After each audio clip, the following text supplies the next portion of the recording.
वेप है क्या, उसने स्मोकिंग का एक नया जरिया बना दिया। तो क्या ये अंडर एज इस्तेमाल कर रहे हैं जो, उनको आजादी नहीं मिल गई इस बारे में निकोटीन इनटेक करने में? उसमें से जो 79 जो केमिकल ऐसे हैं जो कैंसर कॉजिंग है, कि जिस तरह अमेरिका में 16 लोगों की डेथ हुई थी। जो एडिक्शन आप सेल कर रहे हैं, फैंसी बॉटल्स में आप उनको कन्वर्ट करके, डिस्प्ले करके, अच्छे अच्छे थीम्स लगा के, कलरफुल बना के, बेसिकली तो आप एडिक्शन ही सेल कर रहे हैं। तो क्या ये हम निकोटीन की इंटेक ज्यादा नहीं होगी वेप के आने की वजह से? बिल्कुल नॉन स्मोकर है, ना सिगरेट पीते हैं, ना वेपिंग करते हैं, अगर वो कभी इस चीज की तरफ माइल होते हैं तो वो स्टार्ट कहां से ले? आप बच्चे को तो सपोर्ट करेंगे वेप पीना, आप खुद उसके सामने पियेंगे वेप? तकरीबन 22 साल सिगरेट 22 साल सिगरेट पीने के बाद आपको वेप ने हेल्प आउट किया सिगरेट छोड़ने में, निकोटीन इंटेक छोड़ने में? अगर इस पे रिसर्च है तो ये पॉपकॉर्न लंग्स की बीमारी का मैंने सुना था।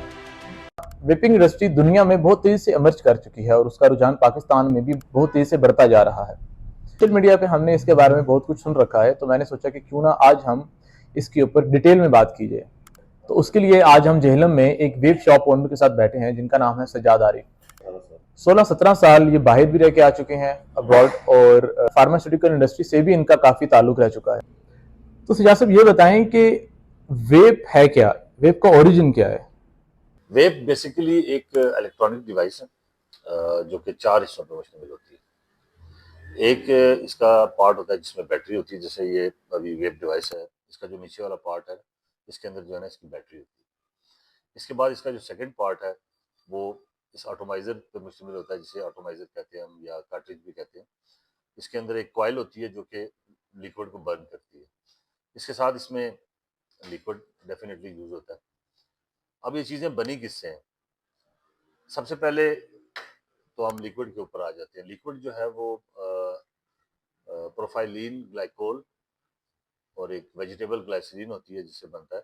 इसके साथ साथ इसमें निकोटीन ऐड की जाती है या डिफरेंट किस्म की फ्लेवरिंग ऐड की जाती है। और इसके अलावा जो डिवाइस है वो बैटरी और एक ऑटोमाइजर पर मुश्तमिल होती है। तो बेसिकली ये इसके पार्ट है। अगर हम बात करें कि वेब का ओरिजिन क्या है, तो ये चाइना के एक बंदे ने बनाया था जो बेसिकली एक फार्मासिस्ट था, और उसकी इंस्पिरेशन जो है उसके वालिद साहब थे जिनको लंग कैंसर था। लंग कैंसर से उनकी डेथ हुई, तो उसने इसके ऊपर काम किया कि कोई ऐसा अल्टरनेट बनाया जाए जिससे हम सिगरेट के नुकसान से जो है वो बच सकें। उन्होंने ये इन्वेंट किया था। तो इसका मतलब कि उसने जो चाइनीज था उसने स्मोकिंग का एक नया जरिया बना दिया। निकोटीन तो सिगरेट से भी कंज्यूम की जा रही थी और अब वेब से भी कंज्यूम की जा रही है। डेफिनेटली ये एक नया जरिया जरूर है, लेकिन कह लें कि सिगरेट से कम नुकसानदेह। तो ये सिगरेट से कम नुकसानदेह कैसे हो सकता है? लाइक ये भी निकोटीन इनटेक हो रही है, इससे भी, सिगरेट से भी। तो आप इसको सिगरेट से कैसे कंपेयर करते हैं, कॉस्ट के हवाले से, एडिक्शन के हवाले से, हेल्थ इश्यूज के हवाले से? देखिए यहाँ पर सबसे पहली बात जो है वो ये समझना जरूरी है कि ये जो स्मोकर्स के लिए मैं ये बात कर रहा हूँ, जो न्यू कमर्स हैं उनके लिए मैं ये बात नहीं कर रहा। अगर आप इसका कंपैरिजन करें सिगरेट के साथ तो डेफिनेटली ये 95% कम नुकसानदेह है जो हमारी रेगुलर स्मोकिंग है उससे, या जो रेगुलर टबैको है उससे। वो कैसे? जैसे कि मैं आपको बताता हूँ, सिगरेट है ना। आप ये कैसे कह सकते हैं कि ये 95% कम नुकसानदेह है? मैं आपको इसके ऊपर कोई प्रॉपर रिसर्च या मैं कोई आपको केस स्टडी पड़ी है? मैं उसी तरफ आ रहा हूँ। मैं आपको बताता हूँ कि पहले तो ये समझना जरूरी है कि जब सिगरेट या टबैको जब बर्न होता है तो इससे मोर देन 2000 केमिकल्स का इखराज होता है। ये मैं पहले भी बात कर चुका हूँ अपने लास्ट मैसेज के अंदर।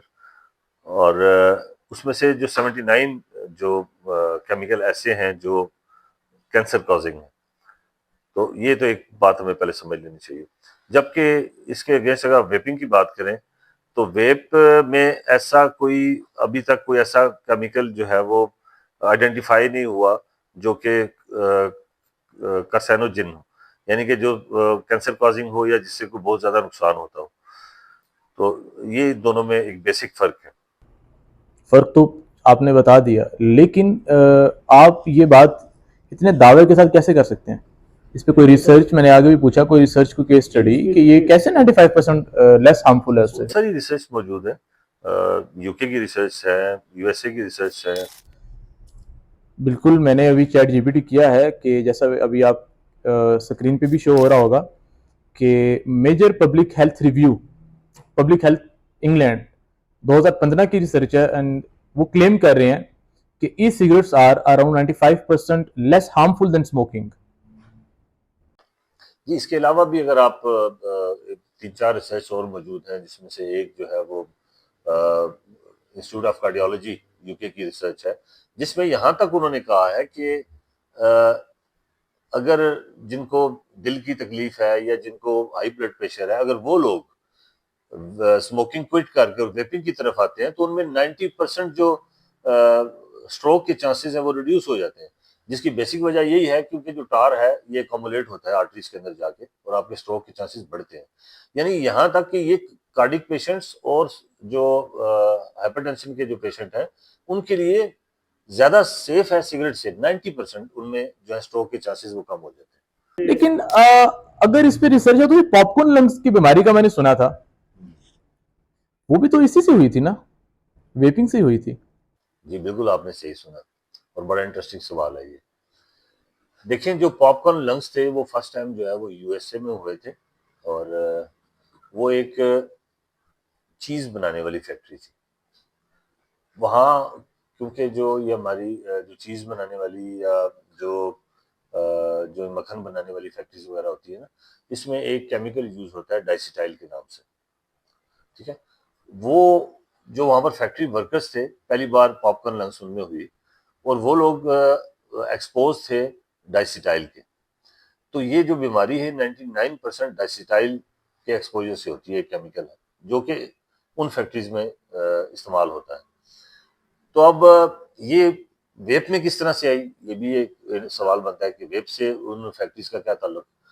तो इसमें हमारे यहाँ यूएसए के अंदर जो लिक्विड्स कुछ बनाए जाते थे जो कि जिसे हम कहते हैं डेजर्ट फ्लेवर्स है।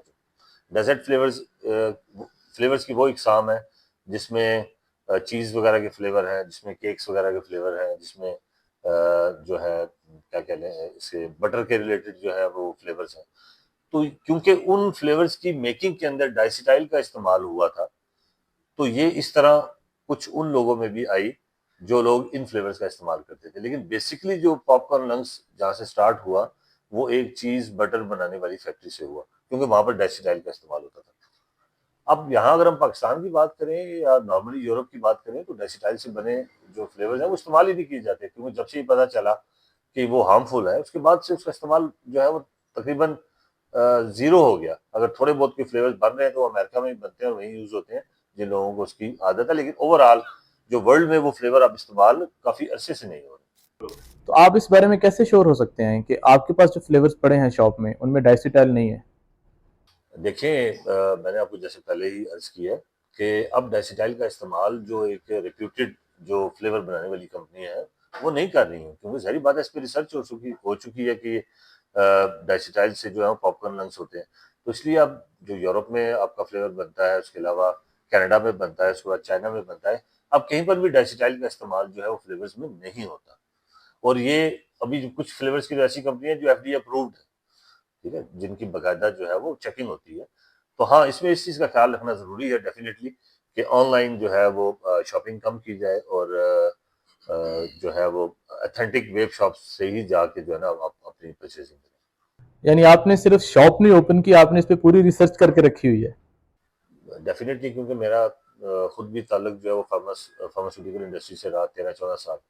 ये अच्छी बात है कि आप कोई भी कारोबार शुरू करने से पहले जब तक आपके पास उसकी प्रॉपर रिसर्च नहीं है आप उसको अच्छे से लेके नहीं चल सकते। अब हमारे पास ऐसे कितने मेरे ख्याल से शॉप वाले होंगे जिन्होंने रखे हुए हैं वेप्स फ्लेवर्स रखे होंगे और वो बगैर किसी रिस्ट्रिक्शन के सेल किए जा रहे हैं। तो क्या सिर्फ डाइसिटाइल ही है इसमें लिक्विड में या और भी कुछ केमिकल्स पाए जाते हैं? जी, जैसा कि मैंने आपको डाइसिटाइल के बारे में बताया, असल में पाकिस्तान में यही कन्फ्यूजन है जो क्रिएट हुई हुई है। हम लोग जो है उन रिसर्च को, जैसे कि ये एक फैक्ट्री के मुलाजमीन को डाइसिटाइल की वजह से पॉपकॉर्न लंग्स हुए, फिर उन्हीं से वो केमिकल जो है वो कुछ हमारे डेजर्ट फ्लेवर्स होते हैं उसके अंदर इस्तेमाल हुआ, जिसकी वजह से ये बीमारी वहाँ पर हुई लोगों को। इसी तरह एक और कंफ्यूजन बहुत बड़ी इसमें मैं ऐड कर देता हूँ आपके सवाल में, कि जिस तरह अमेरिका में 16 लोगों की डेथ हुई थी और वो भी वेपिंग की वजह से हुई थी, लेकिन वहाँ पर भी अब कुछ केमिकल्स हैं जिनका इस्तेमाल जो है वो लोग कर रहे थे, जिनमें ये प्रॉब्लम आई। अब उसमें एक तो टीएचसी है और दूसरा वीड ऑयल है, और ये टीएचसी भी बेसिकली जो है वो वीड ऑयल से ही बनता है। अब वो जो केमिकल है या उन केमिकल से बना जो लिक्विड है वो हमारे यहाँ तो इस्तेमाल ही नहीं होता, वैसे ही बैन है, क्योंकि उसके अंदर जो निकोटीन की मिकदार है वो 2000 मिलीग्राम पर एमएल या 2500 मिलीग्राम पर एमएल होती है। तो वो जो केमिकल्स थे, ये उन लोगों पर रिसर्च हुई जो कि टीएचसी से बने हुए वेब्स इस्तेमाल कर रही थी, और उन लोगों की इससे डेथ भी हुई। तो ये एक कॉन्सेप्ट बीच में यहाँ पर पाकिस्तान में इसको मिक्सअप कर दिया गया आम जो लिक्विड है उसके साथ, और उसमें बड़ा वावेला भी हुआ। सोशल मीडिया के ऊपर भी वीडियोस आई, लोगों ने इसमें बहुत सारे व्यूज भी लिए, लेकिन वो ये देखे हकीकत का एक रुख उन्होंने दिखाया कि वो रिसर्च अमेरिका में हुई थी, और उसमें जो लिक्विड इस्तेमाल हुआ, उन लोगों ने जो लिक्विड इस्तेमाल किया था वो टीएचसी बेस्ड था, टीएचसी से बना हुआ था या वीड ऑयल से बना हुआ था, और वो उसकी कीमत भी बहुत ज्यादा है, और वो यहाँ पर इस्तेमाल भी नहीं होता। बैन, बल्कि पूरी दुनिया में इस टाइम वो लिक्विड जो है वो बैन कर दिया गया है, और उसके फिर भी उसका इस्तेमाल है। यूएसए में भी थोड़ा बहुत होता है और यूएई में भी मिल जाता है, वहां पर भी लोग इस्तेमाल करते हैं कुछ, लेकिन वो कानूनी नहीं है, गैर कानूनी है। और अब गैर कानूनी तो और भी बहुत सारी चीजें पाकिस्तान में भी इस्तेमाल होती हैं, अब उनका नाम नहीं मैं लूंगा, लेकिन है तो गैर कानूनी है। इसी तरह ये तो पाकिस्तान में बिल्कुल इस्तेमाल ही नहीं होता, ना ही पाकिस्तान में बिकता है और ना ही पाकिस्तान में ये इस्तेमाल होता है। पाकिस्तान में जो वेब मैंने आपको बताया जो इस्तेमाल होता है, उसके नुकसानात एज इट इज वही बात मैं कहूंगा कि 95% जो है वो टोबैको से कम है, और वही लिक्विड पाकिस्तान में इस्तेमाल होता है। तो क्या ये यूथ के साथ ज्यादती नहीं है सजाद साहब कि पहले तो यूथ अपने घर वालों से डर के, लड़के जो यंग एज हैं, सिगरेट किसी को पीता हुआ देखा और फैंटेसाइज होके उन्होंने जनाब उस चीज को अडॉप्ट किया। अब घर वालों के डर से वो एक तो पीते नहीं थे, और अगर पी लिया तो कोई सुपारी या कोई चीज खाई ताकि स्मेल ना आए, होंठों से पकड़े जाते थे। कभी किसी का लाइटर मिल गया, कभी किसी किसी के पास सिगरेट की स्मेल आ गई। तो क्या ये उन लोगों के लिए आपने आसान नहीं कर दिया वेब्स वगैरह का काम के पियो, रख दो, छुपा दो, दोस्तों के पास रख दो, कोई स्मेल नहीं आ रही, कोई कुछ नहीं आ रहा। तो क्या ये अंडर एज इस्तेमाल कर रहे हैं जो, उनको आजादी नहीं मिल गई इस बारे में निकोटीन इनटेक करने में? देखिए डेफिनेटली आपकी बात बिल्कुल सही है कि अंडर एज जो है वो इसका इस्तेमाल वो मना होना चाहिए, उस पर सख्ती से जो है एडमिनिस्ट्रेशन को एक्शन लेना चाहिए। हम लोग तो बिल्कुल नहीं देते, हमने तो 18+ लिख के भी लगाया हुआ, सिर्फ लिख के नहीं लगाया हुआ, क्योंकि हमारा खुद भी इस माशरे में रहते हुए जो हमारा भी फर्ज है कि जो कानून मुल्क में चल रहा है, एक तो कानून भी और दूसरा अखलाकी फर्ज भी है कि हम जो अंडर एज बच्चों को या लड़कों को इसकी सेल जो है वो बिल्कुल ना करें। तो हमारी तरफ से ऐसी, और मैं आपको एक और चीज भी बड़े वसूख के साथ कह सकता हूँ कि जितनी भी प्रॉपर वेब शॉप्स हैं वो ऐसा नहीं करती। ये आपको जो मतलब जो पान शॉप्स हैं या जो टक शॉप्स हैं या पेट्रोल पंप्स वगैरह के ऊपर या जो मार्ट्स हैं छोटे मोटे, ये उनके ऊपर ये काम होता है ज्यादा, लेकिन वेब शॉप ऐसा काम जो है ना वो बिल्कुल नहीं करेगी, ये इसकी मैं आपको जो है ना वो गारंटी दे सकता हूँ। और दूसरी चीज आपने बात की कि जो इसकी स्मेल वगैरह नहीं है, तो देखिए उससे मैं आपको ये अर्ज करूंगा कि एक बंदा जो जिसकी एज पूरी हो चुकी है, वो 18+ है, उस पर किसी चीज की कोई पाबंदी तो नहीं इस्तेमाल करना, ऐसी है। तो अगर वो इस्तेमाल कर रहा है तो वो सिगरेट भी पी सकता है, वो कोई भी ऐसी चीज, पान, गुटखा, नस्वार, आजकल वो पैचेज आए हुए हैं और बेलो वगैरह सब चीजें इस्तेमाल कर सकता है, उस पर कोई पाबंदी तो नहीं। हाँ, अगर हम उसको अवेयर करें कि किस चीज को किस तरह से इस्तेमाल करना है तो शायद उसके लिए बेहतर हो। देखिए जब एक बच्चा जो है वो 18 साल की एज को पहुंच गया, अडल्ट हो गया, उसके बाद तो वो कोई चीज भी इस्तेमाल कर सकता है, कोई पाबंदी तो नहीं है उसके ऊपर ना, माशरे के अंदर। तो सिगरेट की तरफ भी जा सकता है, वो गुटखा, पान, नस्वार, आजकल वो वेलो वगैरह भी आई हुई है, वो भी यूज कर सकता है। तो पाबंदी उसके ऊपर तो कोई भी नहीं है। हाँ, यहाँ पर ये देखना है कि वो पंजाबी साढ़े एक गल आखी जाती है ना कि सिगरेट सारी बीमारियों की जड़ होती है या सारी बुराइयां की जड़ होती है। तो वो ये देखना है कि सिगरेट अगर क्योंकि हमारे यहाँ ज्यादा ये सोचा जाता है कि सिगरेट अगर बच्चा पी रहा है ना, ये लड़के ने पीना शुरू कर दिया है, तो हो सकता है कल को वीड की तरफ भी चला जाएगा। एग्जैक्टली ये सारे सिगरेट जो है ना वो और हो सकता है कि वो उससे आगे भी कहीं चला जाए। स्मोकर्स इसी तरफ जा रहे हैं। बिल्कुल। तो क्योंकि जो वेप है, इसके अंदर ऐसा कोई ऑप्शन नहीं है, इसका लिक्विड बना हुआ आता है, इसकी जो ये वाटर बेस्ड होता है, और इसके अंदर आप कोई चीज और मजीद ऐड नहीं कर सकते। इसमें आप यूं करके रोल करके नहीं पी सकते। कुछ भी नहीं कर सकते इसमें आप। इसमें वो वाली वो शीट टू शीट वाली खाता खत्म इसमें। बिल्कुल खत्म हो जाता है। और दूसरा, आप बजाय इसके कि बच्चा आपसे डरता रहे इस एज पे पहुंचने के बाद भी, तो उसको खुद से अवेयरनेस दें कि भाई इस चीज में किस चीज में ज्यादा नुकसान है उसका, और किस चीज में कम नुकसान है, और क्या उसको इस्तेमाल करना चाहिए और क्या नहीं इस्तेमाल करना चाहिए। बच्चों को आप रोक तो नहीं सकते ना, लाइक आप जितनी भी सख्ती कर लो वो जो उनके मन में है वो करेंगे। वो करेंगे। तो क्या आप इसको किस नजर से देखते हैं कि जो एडिक्शन आप सेल कर रहे हैं फैंसी बॉटल्स में, आप उनको कन्वर्ट करके डिस्प्ले करके अच्छे अच्छे थीम्स लगा के कलरफुल बना के, बेसिकली तो आप एडिक्शन ही सेल कर रहे हैं, बेच तो आप निकोटीन ही रहे हैं। डेफिनेटली इसी तरह, लेकिन उसमें फर्क है ना। आप देखें कि एक चीज है जिसके नुकसानात एक रेगुलर सिगरेट से 95% कम है। अगर आप वो थोड़ी सी अवेयरनेस देंगे बच्चे को कि अगर उसने पीना ही पीना है, मिसाल के तौर पे अगर आपसे छुप के भी तो वो पी रहे हैं, तो इसमें जो स्पेशली जो न्यू कमर्स हैं उनके लिए फ्री बेस लिक्विड मौजूद है जिसमें निकोटीन भी नहीं होती। तो जो वो 5% नुकसान निकोटीन की वजह से वेप में है, वो भी खत्म हो जाता है। तो डेफिनेटली जो न्यू कमर्स हैं उनको तो मैं कभी भी मशवरा नहीं दूंगा कि निकोटीन का यूज करें, क्योंकि जो उसका नुकसान तो है ही। लेकिन अगर उन्होंने फिर भी शौकिया पीना है, तो इसमें फ्री बेस्ड लिक्विड आते हैं जो कि नुकसान नहीं पहुंचाते, जिसमें सिर्फ वो आपका फ्लेवर है और आपका स्मोक है। क्यों, यही हमारी जो जनरेशन है उसको ये शौक है स्मोक का और फ्लेवरिंग का। तो उसमें फ्री बेस्ड लिक्विड मौजूद है, लेकिन ये उसी सूरत में पॉसिबल है ना जब आप उनको घर से ही अवेयरनेस दें, उनको इस चीज का तो पता हो। अगर अगर कल को आपका बच्चा वेप पिए तो आप उसको सपोर्ट करेंगे? लेकिन डेफिनेटली मैं उसको सपोर्ट करूंगा, क्योंकि वो सिगरेट से बेहतर है। अगर उसने बाहर छुप के जाके सिगरेट पीना है या कोई और चीज पीनी है, तो मैं खुद उसको बताऊंगा कि बेटा इसमें इस और इस चीज में इतना फर्क है और इसका आपको कम नुकसान दे। तो बजाय ये कि मैं उसको मॉनिटर करूं और उसको चेक करता रहूं और उसकी चॉइस को चेंज करने की कोशिश करूं, तो डेफिनेटली मैं उसको सपोर्ट करूंगा। आप बच्चे को तो सपोर्ट करेंगे वेप पीना, आप खुद उसके सामने पियेंगे वेप? देखिए, मैं वैसे ही यूज करता हूँ और मैं खुद भी फ्री बेस यूज करता हूँ। और सबसे बड़ी बात यह कि मैं सिगरेट छोड़ के आया हूँ, और ये आपके सामने एक जिंदा मिसाल है। और मैंने बहुत सारे लोगों के सिगरेट छुड़वाए भी हैं इसी वेब के साथ। तो अब मैं जो है वो फ्री बेस के ऊपर हूँ, यानी कि मैं निकोटीन को भी रिड्यूस करके विद इन 6 मंथ्स मैंने निकोटीन को भी छोड़ के मैं अब जो है वो फ्री बेस लिक्विड यूज कर रहा हूँ, जिसका मैंने आपको बताया कि फ्लेवर और क्लाउड से भी दो चीजें। तो डेफिनेटली मैं, अगर मेरा बेटा साथ है और उसकी एज जो है वो अडल्ट है, तो मैं उसके सामने सिगरेट की बजाय वेप पीना पसंद करूंगा, क्योंकि कम से कम वो वेप की तरफ आए, सिगरेट की तरफ तो ना जाए, और उसको उसके नुकसान भी यानी कि आप खुद पहले जो है ना वो स्मोकर रह चुके हैं। जी, मैंने तकरीबन 22 साल सिगरेट पी है। 22 साल सिगरेट पीने के बाद आपको वेप ने हेल्प आउट किया सिगरेट छोड़ने में, निकोटीन इनटेक छोड़ने में? और मैंने स्टार्ट भी निकोटीन इंटेक के साथ किया, क्योंकि ग्रेजुअली आप इसको जो है वो कम कर सकते हैं। तो मुझे 6 माह लगे और मैं अभी फ्री बेस पीता हूँ। 4 साल से मैं सिगरेट छोड़ चुका तो आपका क्या पैगाम है उन बच्चों के लिए, या उन बच्चों का आप क्या मशवरा देंगे जो अभी 18+ हो चुके हैं और उनको ये स्मोकिंग की लत लग चुकी है, अब वो सिगरेट छोड़ के वेप्स जाना चाह रहे हैं, तो आप उनको क्या मशवरा देंगे कि वो कितनी निकोटीन से शुरू करें ताकि वो इस निकोटीन इनटेक को खत्म कर सकें? जी, बहुत अच्छा सवाल है। देखें,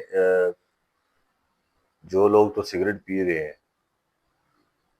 उन लोगों को मैं यही मशवरा दूंगा कि वो 20 mg से ऊपर ना जाए, क्योंकि यहाँ पर इस चीज का भी जो है हमारे बच्चों को क्या, बड़ों को भी नहीं पता कि जो हमारा लिक्विड होता है ये पर ml जो है निकोटीन इसमें कंटेन होती है।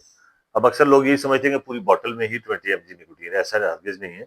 जिस तरह एक सिगरेट की डब्बी के अंदर 16 mg निकोटीन होती है पूरी डब्बी के अंदर, एक जो सिगरेट है उसके अंदर 0.8 होती है, इसी तरह जो हमारा ये लिक्विड है ये इसमें 20 mg पर ml लिक्विड होता है, सॉरी निकोटीन होती है। तो 20 mg is more than enough, 20 mg से इंक्रीज ना करें। ठीक है। और जैसा कि आपको मैं एक मिसाल दे दूंगा, रिसेंटली यूके गवर्नमेंट ने जो है अपने यहाँ जो है वो सारे लिक्विड को बैन कर दिए जो भी 20 mg से ज्यादा है। उसकी बेसिक वजह यही है, क्योंकि एक चीज को खत्म करने की बजाय उन्होंने इसको रेगुलेट किया है, क्योंकि सिगरेट भी नुकसानदेह है, बल्कि सिगरेट ज्यादा नुकसानदेह है। तो इसलिए लोग सिगरेट की तरफ कम जाएं और वो वेपिंग की तरफ आए, और उसको उन्होंने 20 mg पर ml वाला जो लिक्विड है उसको उन्होंने अपने यहाँ रखा है। 2 ml टैंक में 40 mg निकोटीन इनटेक की जा रही है। 2 ml टैंक में 40 mg निकोटीन इनटेक की जा रही है, और अगर एक बंदा पूरी डब्बी पी रहा है दिन की, तो वो 16 mg निकोटीन पी रहा है। तो क्या ये हम निकोटीन की इनटेक ज्यादा नहीं होगी वेप के आने की वजह से?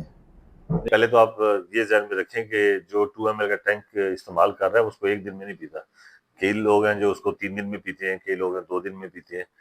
तो ये इसी हिसाब से मैंने आपको बताया कि 20 mg इज सूटेबल, क्योंकि ज्यादातर लोग उसको 2 से 3 दिन के अंदर खत्म करते हैं, तो वो एवरेज निकोटीन की तकरीबन उतनी ही बनेगी। यानी पर डे उसने जितनी निकोटीन इनटेक करनी है वो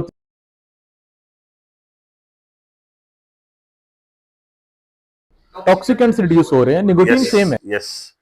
जो दूसरे नुकसानात हैं जो कि ऑर्डिनरी सिगरेट से या जो तंबाकू से जो हमें होते हैं, वो उनसे बच रहा है, जो कि कॉम्बुलेशन ऑफ टार है, उसके बाद कार्सिनोजेंस हैं, जिनमें बहुत सारे टॉक्सिक केमिकल्स जो हैं उनका जो आप इनटेक कर रहे होते हैं, उनसे आपकी बचत। क्योंकि वेब के जो लिक्विड्स हैं इससे कोई भी नॉट इवन सिंगल कार्सिनोजेनिक जो है वो प्रोड्यूस होता है।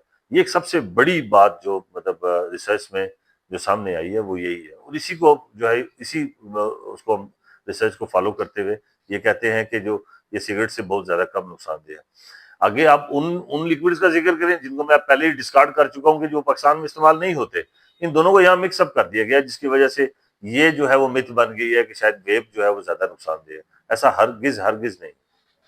दूसरा, जैसे मैंने आपको बताया ना कि निकोटीन जो है पर ml ये बहुत कम लोगों को पता है। बात वहीं आ जाती है कि अवेयरनेस की कमी है। अब लोग ज्यादातर यही समझते हैं कि पूरी डब्बी के अंदर 20 mg निकोटीन है, तो इसको समझना जरूरी है। वो पर ml होती है, वो पूरी डब्बी के अंदर 30 ml होता है, और 30 ml में 20 mg निकोटीन नहीं होती।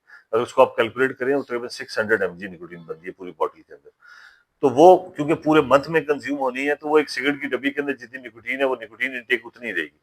लेकिन जैसा को मैंने आपको अपना बताया कि मैंने 6 माह में जो निकोटीन जो है वो रिड्यूस कर दी है, और अब मैं सिर्फ 3 mg पीता हूँ, जो कि खाने पीने की चीजों में जितनी निकोटीन होती है वो उसके बराबर ही है। तो अगर हम बच्चों को ये मतलब जो लड़के जो अडल्ट ये पी रहे हैं, तो मेरा मशवरा उनको यही है कि वो अपनी निकोटीन जो है 20 mg तक रखें, और फिर कोशिश करें कि उसको रिड्यूस करें और अपना जो है वो फ्री बेस की तरफ आए। इस फील्ड से आप काफी अर्से से वाबस्ता हैं, और फार्मास्यूटिकल इंडस्ट्री के साथ भी आपका काफी पुराना ताल्लुक है। लाइक आप तकरीबन 15-16 साल फार्मा इंडस्ट्री में काम कर चुके हैं। अगर गवर्नमेंट इस वेपिंग के ऊपर कोई नया रूल या कोई नया एक्ट बनाए, तो उसमें क्या मेजरमेंट्स लेने चाहिए गवर्नमेंट को? देखिए, इसमें हम अगर बात करें तो 3-4 चीजें की जा सकती हैं। एक तो जैसे मैंने पहले जिक्र भी किया कि 20 mg से जो ऊपर लिक्विड है पर ml, वो उसको बैन किया जा सकता है, क्योंकि उससे जो है फ्रिक्वेंसी निकोटीन इनटेक की जो बढ़ जाती है। तो जैसा कि ये मैंने आपको बताया कि यूके गवर्नमेंट ने भी आज से 7-8 माह पहले इसको जो है वो शामिल किया है अपने एक्ट के अंदर। उससे पहले वहां पर भी 50 mg और 35 mg था वो यूज हो रहा था, लेकिन अब वहां पर सिर्फ 20 mg तक आप यूज कर सकते हैं, इससे ऊपर यूज नहीं कर सकते। एक तो ये मेजरमेंट लिया जा सकता है। दूसरा जो है वो एज रिस्ट्रिक्शन को बढ़ाया जा सकता है, 18 से इसको हम 21 पे लेके जा सकते हैं। तीसरा और बड़ा इंटरेस्टिंग है, जिससे जो है वो गैर मयारी लिक्विड और डिस्पोजेबल्स या डिवाइसेस की जो रोकथाम हो सकती है, कि आप जो है वो एक लाइसेंस इशू कर सकते हैं जो कि सिर्फ वेब शॉप्स के लिए हो, ना कि वो सिगरेट पान खोखे वाले और टक शॉप्स और क्या कहते हैं जो मार्ट्स वगैरह हैं उनके लिए हो। क्योंकि जब एक प्रॉपर वेब शॉप को एक लाइसेंस मिलेगा तो डेफिनेटली वो सारी जो है वो सारी चीज़ों का ख्याल रखेगा, और गैर म्यारी लिक्विड्स वगैरह जो है वो वेब शॉप्स में वैसे भी जो है वो सेल नहीं होते। तो एक तो वो लाइसेंस से ये होगा कि जो ये खोखे वगैरह वाले हैं, शॉप्स वगैरह, छोटी शॉप्स वाले हैं या टक शॉप्स वगैरह वाले हैं, वो लोग जो है ना वो वैसे ही इस बिजनेस से बाहर निकल जाएंगे। तो एक तो ये किया जा सकता है, ये भी एक अच्छी सजेशन हो सकती है। और इसके अलावा कंट्रोल जो है इंतजामिया वो बढ़ा सकती है। जैसा कि हम लोग आईडी कार्ड देख के उसके बाद जो है वो किसी भी कस्टमर को कोई चीज़ देते हैं तो उस पर रिस्ट्रिक्शन लगाई जा सकती है इनवाइस के ऊपर कि आपकी इनवाइसिंग के ऊपर जो है वो आईडी कार्ड देख के आप दे रहे हैं। अब अगर एज रिस्ट्रिक्शन बढ़ा दी गई, 18 से 21 कर दी जाए, तो आपके तो मेरे ख्याल से जो ज्यादा कस्टमर्स हैं वो 18 से 20 तक ही हैं, या टीन एजर से ज्यादा आपके कस्टमर्स। तो क्या इससे आपको नुकसान नहीं होगा, आपके बिजनेस को इससे नुकसान नहीं होगा? देखिए वैसे तो जो आपकी बात बिल्कुल सही है कि हमारे जो ज्यादा कस्टमर्स हैं वो यंगस्टर्स ही हैं। लेकिन यंगस्टर्स का मतलब हरगिज ये भी नहीं है कि 18 साल से 21 साल के दरमियान है, ये पूरी एज है 30 ईयर्स तक जो है मेन कस्टमर्स है हमारे, जो पूल है वो ज्यादा वही है। लेकिन यहाँ भी ये मैटर नहीं करता, अगर गवर्नमेंट ये पाबंदी लगाती है तो नुकसान जो है वो यूथ के नुकसान से कम है, क्योंकि 21 की एज में जरा थोड़े से ज्यादा मेच्योर हो जाते हैं, और उसके बाद भी क्योंकि एक डिसीजन पावर ज्यादा हो जाती है, उसके बाद भी अगर उसने किसी तरफ जाना है, चाहे वो सिगरेट हो, चाहे वो गुटखा हो, चाहे वो नस्वार हो, चाहे वो मेलो हो, तो उस वक्त जरा उसकी सलाहियत जो है 18 साल से 21 साल में 3 साल में जरा बढ़ जाएगी। तो मेरे ख्याल में कि ये नुकसान मैटर नहीं करता, जो कस्टमर एज फाइनेंशियली जो आपको लॉस आएगा बिजनेस में, वो इतना ज्यादा मेरा ख्याल मैटर नहीं करता, बल्कि जो यूथ का नुकसान है वो ज्यादा मैटर करता है। तो डेफिनेटली उनमें जरा कह लें कि वो ज्यादा थोड़ा सा मेच्योर एज में 21 साल के बाद वो ज्यादा अपने लिए बेहतर डिसाइड कर सकते हैं कि उन्होंने क्या करना है। अगर उसके बाद भी उनका दिल करता है कि वो आए इस तरफ, तो फिर उनको मैं ज्यादा मशवरा तो यही दूंगा फ्री बेस की तरफ आए। अगर वो स्मोकिंग ऑलरेडी कर रहे हैं तो मेरा मशवरा यही होगा कि वो वेप की तरफ आए, स्मोकिंग को छोड़ के।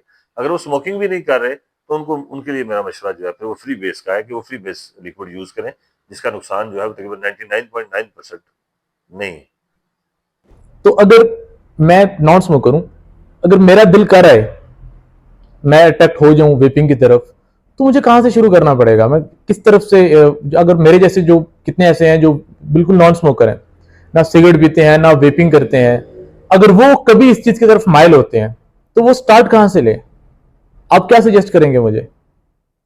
देखिए क्या जरूरत है आपको, अगर आप सिगरेट भी नहीं पीते हैं या मतलब, तो पहले तो ये है कि आपको इस तरफ आना नहीं चाहिए। देखिए अगर आपको ये चीज फेटिसाइज कर रही है, फ्लेवरिंग है या स्मोक वगैरह आपको फेटिसाइज करता है, तो डेफिनेटली मैं आपको निकोटीन की तरफ आने का तो कभी भी मशवरा नहीं दूंगा, ना मैंने आज तक किसी को दिया, क्योंकि जो भी कहें निकोटीन की अपनी एडिक्शन तो अपनी जगह बरकरार है, और वो तो है। तो आपको मैं फ्री बेस की तरफ मशवरा दूंगा आने का, क्योंकि उसमें जो है वो निकोटीन नहीं होती, और आप उसको यूज कर सकते हैं, उसमें फ्लेवर्स हैं और स्मोक वगैरह है, और बस ये मैं आपको कभी भी निकोटीन का मशवरा नहीं दूंगा, आपको मैं फ्री बेस वेब की तरफ आने जाने का कहूँगा डेफिनेटली। चैनल को सब्सक्राइब कर दें, लाइक कर दें और शेयर कर दें। अगर इससे रिलेटेड आपका कोई सवाल है जो हमने वीडियो में कवर नहीं किया, उसको आप कमेंट सेक्शन में लिख दें ताकि हम उस पर नेक्स्ट वीडियो बना सकें। Thank you so much.